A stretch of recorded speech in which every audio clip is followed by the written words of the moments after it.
ಮಕ್ಕಳ ಕಲಿಕೆ ಹೇಗಾಗೈತೆ ಅಂದರೆ ಸರ, ನಾವು ಯಾವುದೇ ಒಂದು ತರಗತಿಯನ್ನು ಮಾಡಬೇಕಂದ್ರೆ ಮುಂಚೆಗೆ ನಾವು ಲ್ಯಾಬ್ ಮಟೀರಿಯಲ್ಗಳನ್ನೆಲ್ಲ ಜೋಡಿಸ್ಕೋಬೇಕು. ಬಟ್ ಈಗಿನ ದಿನ ಏನಾಗ್ತಾ ಇದೆ ಅಂದರೆ, ವಿದ್ಯಾರ್ಥಿಗಳನ್ನೇ ಲ್ಯಾಬ್ ಸ್ಟೇಷನ್ಗೆ ಹೋಗಿ ಅವರೇ ಯಾವ ಮಟೀರಿಯಲ್ ಬೇಕು ಅನ್ನೋದನ್ನು ನೋಡಿ ಅವರೇ ಅದನ್ನು ಐಡೆಂಟಿಫೈ ಮಾಡಿ ತೊಗೊಂಬಂದು ತರಗತಿಯಲ್ಲಿ ಅವುಗಳನ್ನು ಬಳಸ್ತಾ ಇದ್ದಾರೆ. ಇದರಿಂದ ಅವರಲ್ಲಿ ಯಾವ ಮಟೀರಿಯಲ್ ಯಾವುದ್ಯಾವ್ದಕ್ಕೆ ಬೇಕು ಅಥವಾ ಯಾವ ಮಟೀರಿಯಲ್ಗೆ ಏನು ಹೆಸರು ಅನ್ನೋದು ಕೂಡ ಗೊತ್ತಾಗಿದೆ. ಮುಂಚೆ ಎಲ್ಲ ನಾವು ಕಲಿಯುವಾಗ ನಮ್ಗೆ ಯಾವುದೇ ಮಟೀರಿಯಲ್ ಹೆಸರು ಬಗ್ಗೆ ಗೊತ್ತೇ ಇರಲಿಲ್ಲ, ಯಾಕಂದರೆ ನಾವು PUC ಹೋದ್ಮೇಲೆ ನೋಡ್ಕೊಂಡಿರೋದು.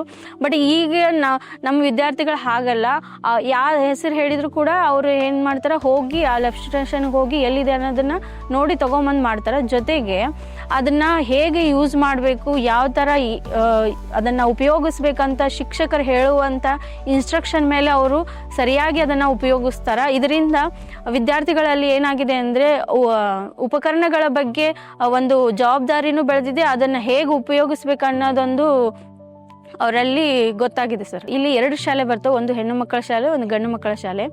ಗಂಡು ಮಕ್ಕಳ ಶಾಲೆಯಲ್ಲಿ ಒಂದು ಮಗು ಏನು ಮಾಡಿತ್ತು ಅಂದರೆ, 6ನೇ ತರಗತಿಯಲ್ಲಿ ವಿದ್ಯುತ್ ಶಕ್ತಿ ಅಂತ ಪಾಠ ಇದೆ. ಆ ಪಾಠವನ್ನು ಕಲಿತು ಆ ವಿದ್ಯಾರ್ಥಿ ಬ್ಯಾಟ್ರಿ, ವಯರ್ಸು, ಆಮೇಲೆ ಬಲ್ಬು ಇವನ್ನೆಲ್ಲ ತೊಗೊಂಡು ಚಿಕ್ಕದೊಂದು ಫ್ಯಾನ್ ತೊಗೊಂಡು ತಾನೇ ಅದನ್ನು ಕನೆಕ್ಟ್ ಮಾಡಿ, ಬ್ಯಾಟ್ರಿಗೆಲ್ಲ ಕನೆಕ್ಟ್ ಮಾಡಿ, ಅದಕ್ಕೆ ಮತ್ತು ಫ್ಯಾನನ್ನು ಹೇಗೆ ಅದನ್ನು ತಿರುಗಿಸ್ಬೋದು ಅನ್ನೋದನ್ನು ತಾನೇ ಒಂದು ಮನ್ಯಾಗ ಪ್ರಯತ್ನ ಮಾಡಿ, ಜೊತೆಗೆ ಇಲ್ಲಿ ತೊಗೊಂಬಂದು ಟೀಚರಿಗೆಲ್ಲ ತೋರಿಸಿ ನಾನೇ ಮಾಡಿದ್ದೀನಿ ಅಂತ ತುಂಬ ಖುಷಿಯಿಂದ ಹೇಳ್ಕೊಂತು.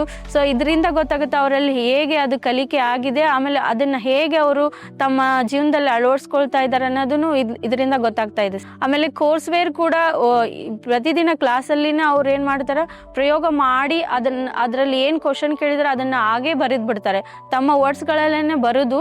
ಅದರಿಂದ ಅವ್ರಿಗೇನಾಗ್ತಿದೆ ಅಂದರೆ ಕ್ಲಾಸಸ್ಗಳು ಬೇಗ ಹೋಗ್ತಾ ಇದೆ, ಜೊತೆಗೆ ಅವರಿಗೆ ರಿವಿಷನ್ ಮಾಡೋದಕ್ಕೆ ಅಥವಾ ಅದನ್ನು ತಮ್ಮಲ್ಲಿ ಏನು ಉಂಟಾಗಿರೋಂಥ ಕ್ವಶನ್ಸ್ ಕೇಳೋದಕ್ಕೆ ಅವರಿಗೆ ಸಮಯನೂ ಸಿಗ್ತಾ ಇದೆ ಸರ್. ಒಟ್ಟು ಸ್ಟ್ರೆಂತು 29 ಇತ್ತು. ಮುಂಚೆ ಬರ್ತಾ ಇರೋವಂಥ ಮಕ್ಕಳ ಸಂಖ್ಯೆ 20-15 ಜನ ಇರ್ತಿದ್ರು. ಬಟ್ ನಮ್ಮ ಕ್ರಿಯಾ ತರಗತಿಗಳು ನಡೀತಾ ಇರೋದ್ರಿಂದ, ಜೊತೆಗೆ ಅವರ ಕಲಿಕೆ ಇಂಪ್ರೂವ್ಮೆಂಟ್ ಆಗೋದನ್ನು ಕಂಡು ಅವ್ರು ಏನು ಮಾಡತ್ತಾರಂದ್ರೆ, ಈಗ ಯಾವಾಗ ಕ್ಲಾಸ್ ಕ್ರಿಯಾ ತರಗತಿ ಯಾವಾಗಿದೆ ಅಂತ ಪದೇ ಪದೇ ಕೇಳಿ 10 ನಿಮಿಷ ಮುಂಚೆನೇ ಕ್ರಿಯಾ ತರಗತಿ ಸ್ಟಾರ್ಟ್ ಆಗೋಕ್ಕಿಂತ ಮುಂಚೆಗೆ ಬಂದು ನಿಂತ್ಕೊಂಡ್ಬಿಡ್ತಾರೆ. ಇದರಿಂದ ಗೊತ್ತಾಗುತ್ತೆ ಅವ್ರಿಗೆ ಎಷ್ಟು ಕ್ಯೂರಿಯಾಸಿಟಿ, ಆಮೇಲೆ ಅವರಲ್ಲಿ ಕಲಿಬೇಕು ಅನ್ನೋ ಒಂದು ಮನೋಭಾವನೆ ಎಷ್ಟು ಉಂಟಾಗಿದೆ ಅಂತ ಇದರಿಂದ ಅರ್ಥ ಆಗ್ತಾ ಇದೆ ಸರ್.